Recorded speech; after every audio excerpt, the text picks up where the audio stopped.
third speaker has been on this Zoom for, I think, almost from the beginning, and she gets a special award because she is tuning in from San Francisco. So she's 3 hours earlier and had to get up at 6 in the morning to be present. She is Elissa Mardiney, documentary maker and creator of the audio podcast Death at a Distance. Elissa, a graduate of the SALT Institute of Documentary Studies in Portland, Maine, recently produced a podcast about death cafes and how the pandemic is changing the dying process while creating new problems of people dying without their loved ones at their sides. Elissa grew up in Rosendale, New York, and graduated from Johns Hopkins University, where she studied anthropology and sociology.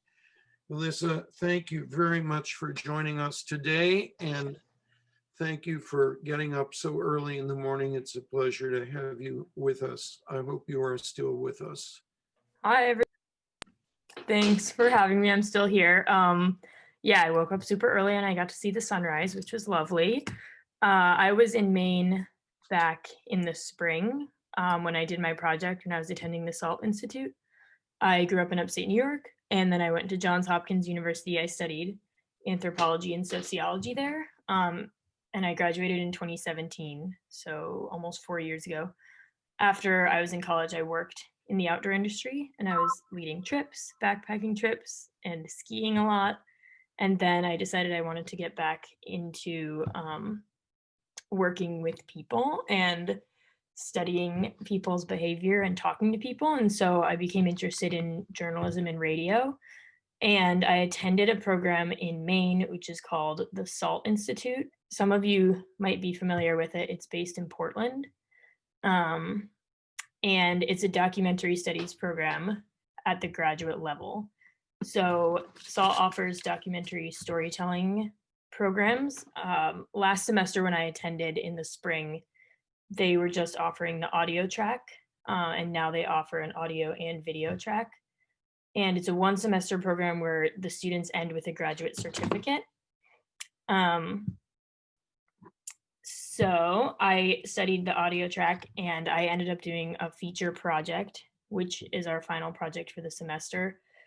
And that's what I'm going to talk to you all about today. And I'm going to walk you through a bit of what I learned, and I'll be playing a bunch of audio clips from my project. And at the end of the presentation, I'll give everyone a link to my own project and to a bunch of other audio stories that I listened to about death that are related to this subject. And just a bit on the history of SALT. It's existed since 1973, and before they did audio and video, it was a writing program, and at a time there was a boat building program, and there used to be a magazine. So it's been through a lot of iterations, and it's currently a part of the Maine College of Art. The SALT Story Archive, which you can see one of my bullets here, is a comprehensive webpage that has all of the stories that were ever made at SALT. And all of them are about Maine, because it's a Maine-based program, and SALT is very proud of that. So I'll also share that link at the end so people can see all kinds of stories from SALT. All right, let me try to go to the next one. There we go. So we made a bunch of stories in the beginning of the semester, and then for my feature story, I was interested in working with death, not because of any personal experience, but just because I wanted to learn more about the kinds of people who worked in the death care industry. And as I started doing research, I learned a lot about projects in Maine that were happening with alternative death care, especially with palliative care.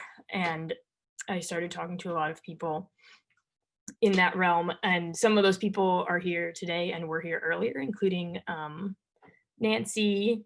And I know I spoke to Katie, who just was talking, and Chuck at some point. So maybe not all of you remember talking to me, but I spoke to a lot of people. And that ended up being a good thing and a stressful thing, because I had so much information to deal with that I found it almost difficult to sort through it and make my story. So I'm excited to share some of the clips that weren't in my actual story with you all today. So I'll be highlighting the voices of experts, and I'm not an expert in death care. I just did this project on it, so I want to make that clear. And I also wanted to point out that my project happened at the beginning of the pandemic, and it's now been 8 months or something since March. So a lot might have changed, and I'm just going to talk about what I worked on. I started by going to death cafes because I thought that would be a good way to meet people who are working in the field and people who are interested in this topic. And I liked the format of the death cafes, and I wanted my audio piece to kind of reflect a format of people having a conversation about death. And it ended up being kind of a death cafe with experts. So I'll talk through some of what I presented, and Katie mentioned some of these issues already, so might be some repeating. Once I was doing my project, it started in early March, and then of course the pandemic hit in March and April, and things changed really drastically. And one of the things that stood out to me that Katie also mentioned is that COVID really awakened this awareness of death, I think, worldwide, and especially in the US, where people were suddenly realizing that death happens to everyone. There was a lot of death happening all at once, and people wanted to talk about it more. And so the fact that I was talking to death experts already was helpful because the national conversation was really centering around death. This is a clip from a woman named Dina Stander, who's based in Massachusetts, and she's an end-of-life navigator. That's the title she uses. And she kind of sums up what it felt like in the beginning of the pandemic. Planetary dread of death. I mean, it's with coronavirus, because it's so random, because we can inadvertently bring death to others who are otherwise well, right? This is very strange. Okay, so that was Dina talking about the beginning of the pandemic and how death kind of came to the forefront of everyone's mind. I'm going to walk through kind of the stages of death care, from palliative care into actual death, and then into a little bit of what happened with funerals. And I'll cover how each of those things was changed by the pandemic. And I think a lot of you are probably experts in this field as well, and you've seen firsthand these things happening, or have heard about them in a more direct way. But as we know, at the beginning of the pandemic, like Katie was just saying, things changed really rapidly, and the type of care that people were receiving needed to shift immediately because things were very uncertain. And so end of life care started happening over Zoom. And in speaking to people who were in New England in some rural areas, one of the biggest stressors was that there are a lot of rural places that don't have reliable internet access. And so doing things over Zoom was difficult and didn't always work. And also speaking to hospice chaplains and people, hospice nurses, and other people who worked in palliative care, the main focus of their work is often physical touch and being with a person as a physical presence, and getting to know what that person needed by working with their body. And this was taken away during COVID. So for a lot of people, that was the most difficult part. And I'm going to play a short story and some thoughts from Angela Lutzenberger, who is based in Maine. Some of you may know her. She works as a hospice chaplain and also is working on an open air cremation initiative. So I could connect people with her as well if anyone's interested in that.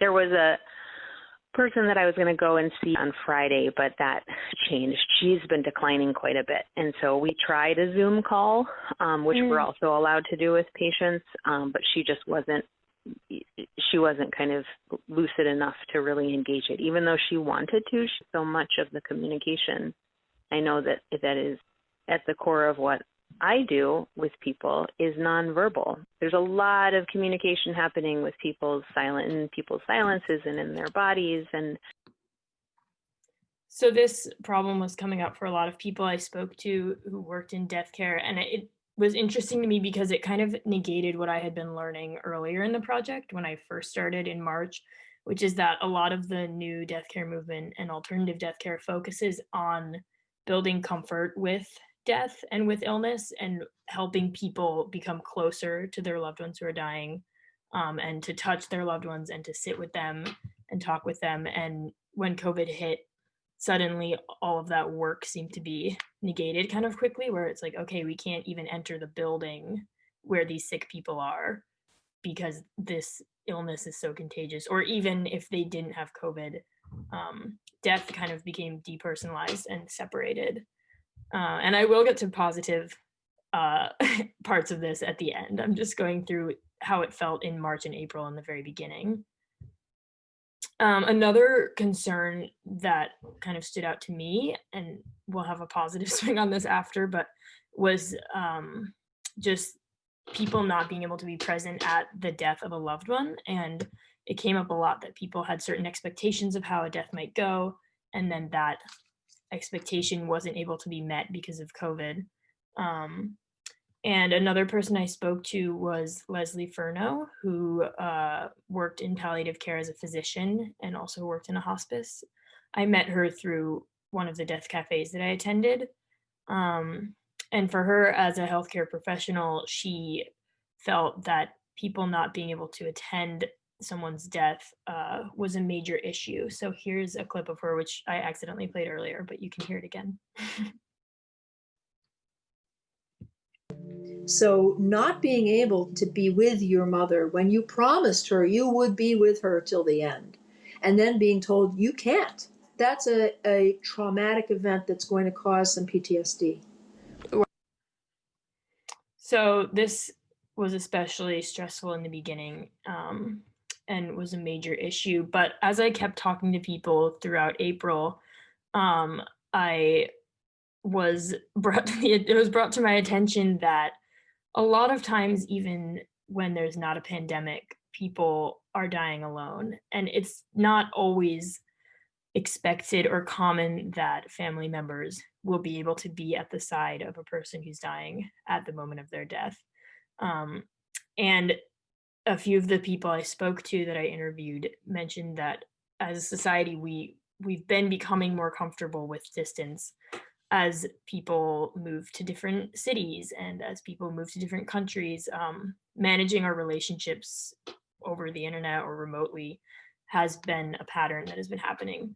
And people are able sometimes to manage these issues. So this is just the other perspective on the dying alone component. And this is the voice of Julie Lanoy, who's also a hospice worker. She's based in New Hampshire. This is a piece of an interview from her. Oh my goodness. I don't know how to use Zoom apparently. This is news to me. I'm supposed to be the young one who can handle it. Okay, here we go. Well, I think many of us actually choose to die alone, whether or not we think we're going to, and that's something we see a lot anyway with death and dying. People often assume people don't want to die alone, and a lot of people do. I do think it's also possible to connect with our loved ones without being physically present, whether that's energetically and using technology or just calling their presence into our awareness and being with them in ways that we do. So Julie Lanoy's quote there is bringing us into the positive side of the situation, which was the most interesting to me. I really noticed how the death care community adapted really quickly to the changes that were happening and still had a lot of hope and positivity in their work. So you heard Julie just saying that there are other ways to be there for people. And this is during the death care, palliative care process and death itself and in the grieving process. And I heard this echoed from a lot of people that they were managing different ways of being with people they worked with. So Dina, who's quoted here, is a death doula that I spoke to, I mentioned earlier. She said, we're inventing new language for saying goodbye. And she also talked about different ways of giving touch and being with people remotely. So singing to people over the phone, reading poems to people, playing music for people, or even having the nurse or hospice provider hold the hand of the person for you. And these are really difficult things, but I think I found it kind of heartening how the community was really quickly finding ways to manage. This is not my photo, but this is, of course, another way that people have been connecting through windows, which is safe no matter how sad it is. And I'll circle back to that in a moment.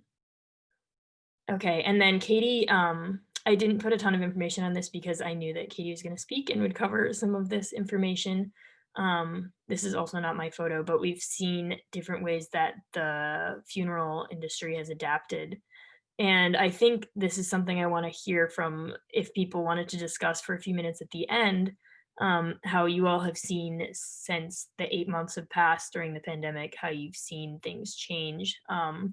Because I know in the beginning when I spoke to Katie, there were a lot of things being postponed and there were a lot of Zoom events happening. And I think, again, it was impressive how quickly people adapted and how flexible people were with recognizing that changes needed to be made. I'm going to play a story here from my piece, which is also from Dina, who you heard from in the beginning, who I just mentioned.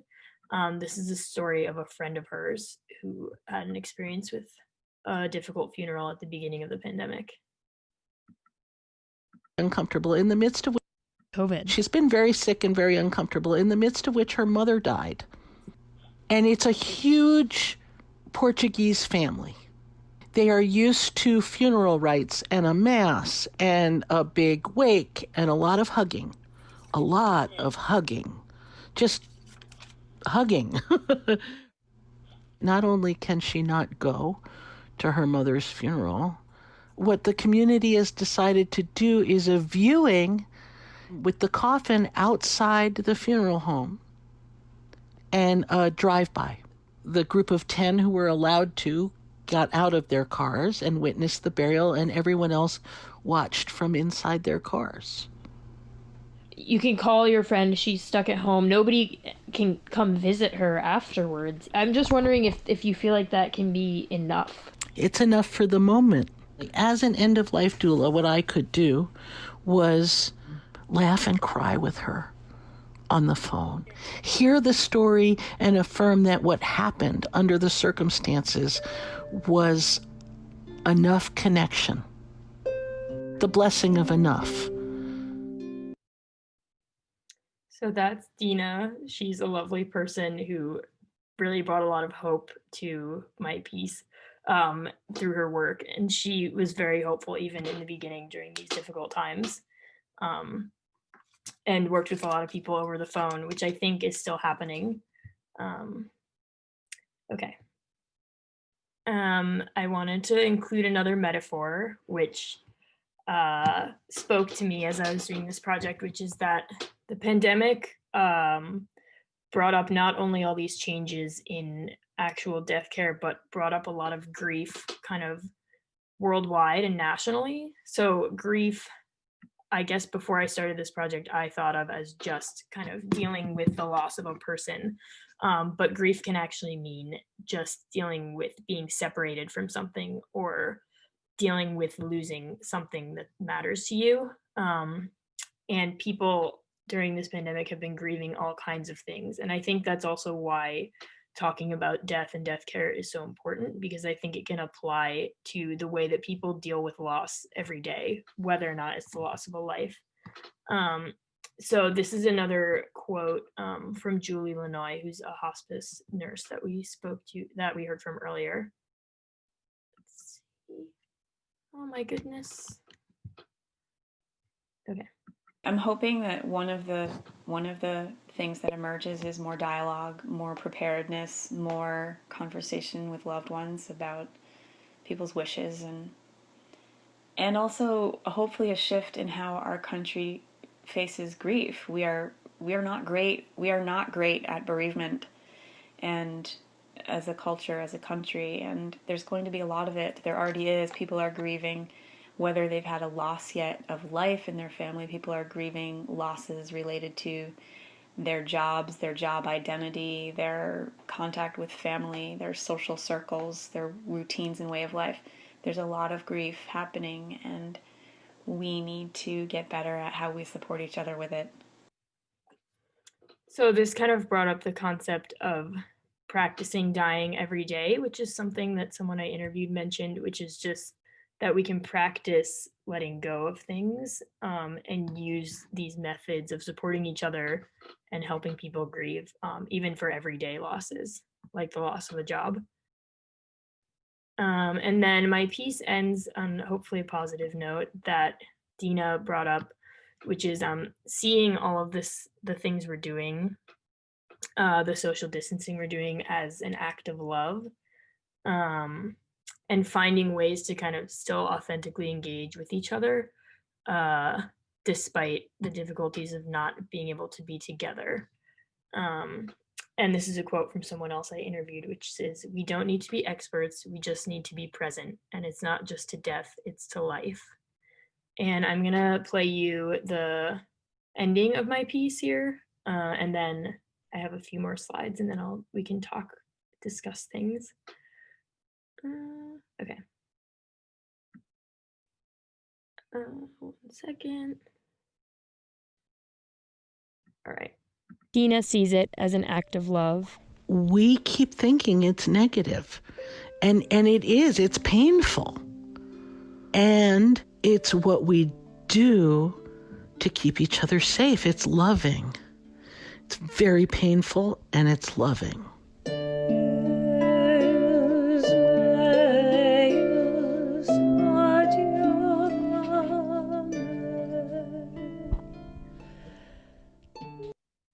Okay. So that's Dina, who gives us a nice poetic ending. And the music you heard is from a woman named Barbara O'Brien, who's quoted here at the top. And she is a music thanatologist, which, if you aren't familiar with that, she plays harp and sits with people as they're dying. And it's kind of an active process of playing with and for the person as they're passing. So that's a really interesting type of work that I learned about that I wish I could have given more time to in the piece. I just wanted to talk a little bit about the power of stories, because SALT, as I mentioned earlier, is a storytelling program, and we really focus on creating a narrative structure and using story in a powerful way. And we also focus on Maine specific stories. So I think in this industry and with any group that's trying to advocate for certain things, I think stories can be a really powerful way to connect people to each other and to inform people. And I know a lot of people get into this kind of work because they have a personal story of something they experienced that inspired them to do this work, and that inspires what matters to them. And I think highlighting those personal experiences can be really powerful. And I wanted to mention a project that one of my classmates from SALT is working on. It's not up and running yet, but I can share her contact information at the end. She's curious. She lives in Maine still, and near Portland, and she's curious about using oral histories, so recording interviews, voice interviews of people, and using those to offer grief support for family members. So having a recording of a loved one when they're nearing the end of their life, and having a final conversation on record, and then also recording the family members talking with that person. She's interested in doing that project for people who want to have that final conversation on record, and then she would be interested in producing it into a short piece for the family. And her name is Kate Manahan. She's a classmate of mine. I also wanted to mention I made this document with like 15, I think, stories about death. Half of them are from the SALT program, so from former students. My own story's on there on the beginning, so you all will have a link to the full story. And then there are other stories from different radio podcasts or radio programs, and they all speak to, I think, topics that most of you are interested in. And I really enjoyed listening to all of them. So I'll have that list sent out at the end so everyone can explore that. Yeah, and I guess I wanted to I'm opening it to questions for me, but I also wanted to hear if anyone wanted to share an update. I know Katie already spoke to this a bit, but an update on how you all think people can still access death care or a meaningful funeral during COVID-19. Elissa, thank you so much for this. It's really beautifully done, and I'm so proud of you for what you've achieved here.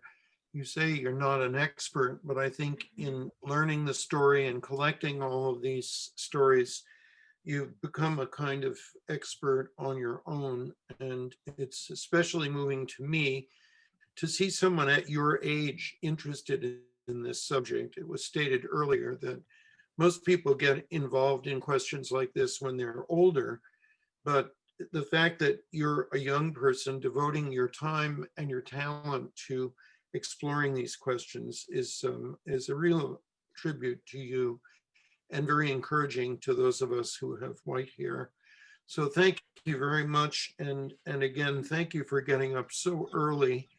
I think as I watched you on the Zoom at the beginning, I could see the sun had not come up yet in San Francisco, and now we've got light coming through the windows. So it's really a tribute to your energy that you've done this. It was a nice sunrise. It was worth it. Great, great. I'm just putting this link in the chat, but I'll also send it.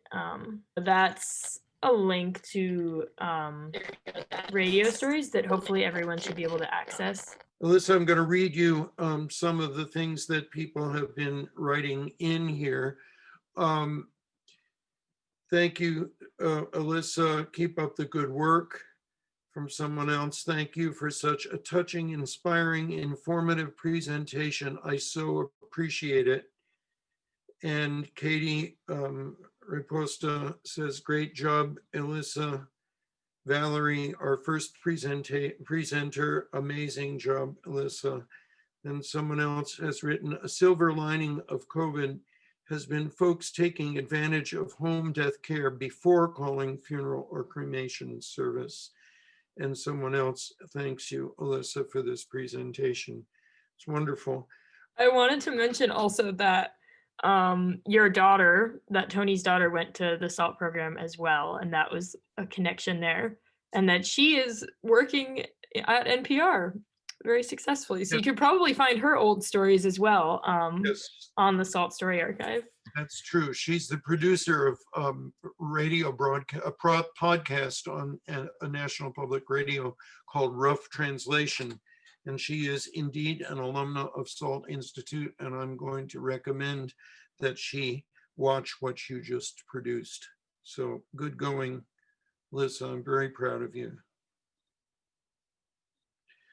Someone wants to know, Elissa, what is the title of your film, of your documentary? And someone else wants, or the same person wants to know, how long is it? I'll send a link specifically. It's an audio piece, so it's just a podcast, so you can listen to it while walking around, and it's 12 minutes long. But I probably spoke to like 15 people and have, I don't know, 20 hours of interviews, so I could make many more pieces. I think I just had a curiosity about what kinds of people were working in death care. And I saw just in like searching online, a wide variety of people, from younger people to older people, who are all working in the death care world. And I wanted to start talking to people about what interested them about their work. And then I found out about death cafes, and I wanted to see what kind of conversations people would have in kind of a non-therapeutic environment.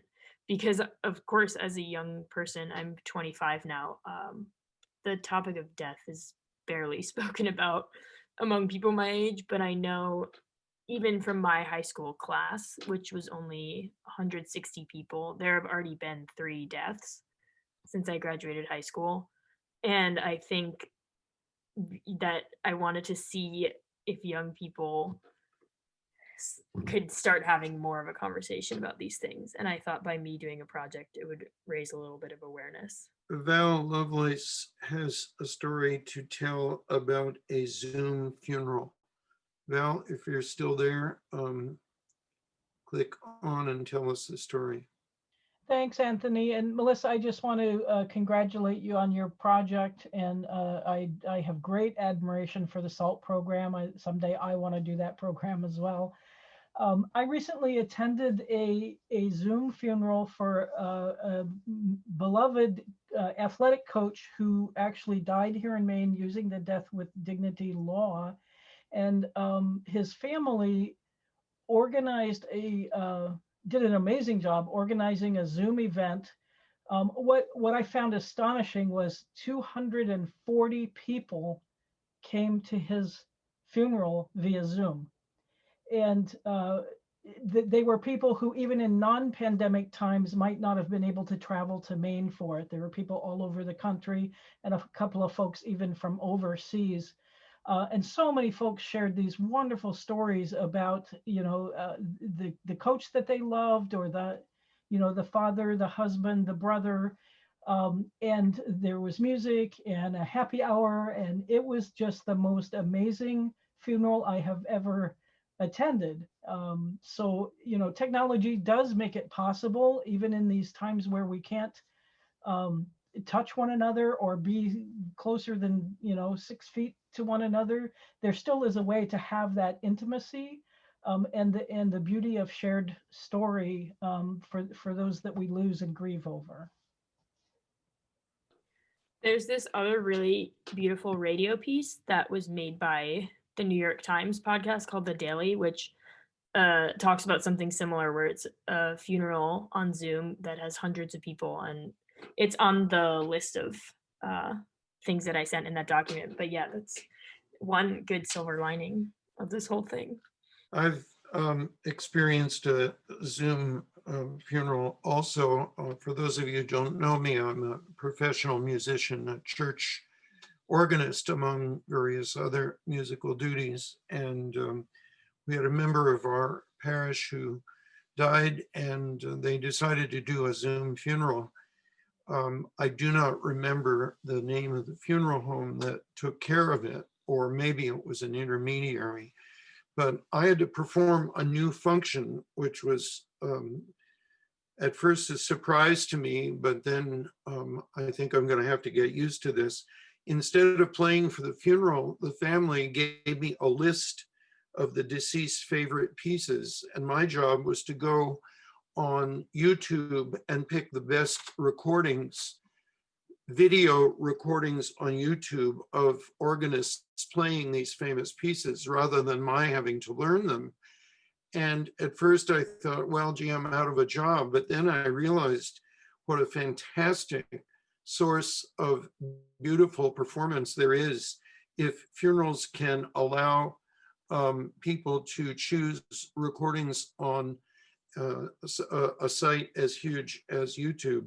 And so the whole service took place that way, and there were far more people attending that than would have been in a little church in Thomaston, Maine. So we are adapting, even though it's slow.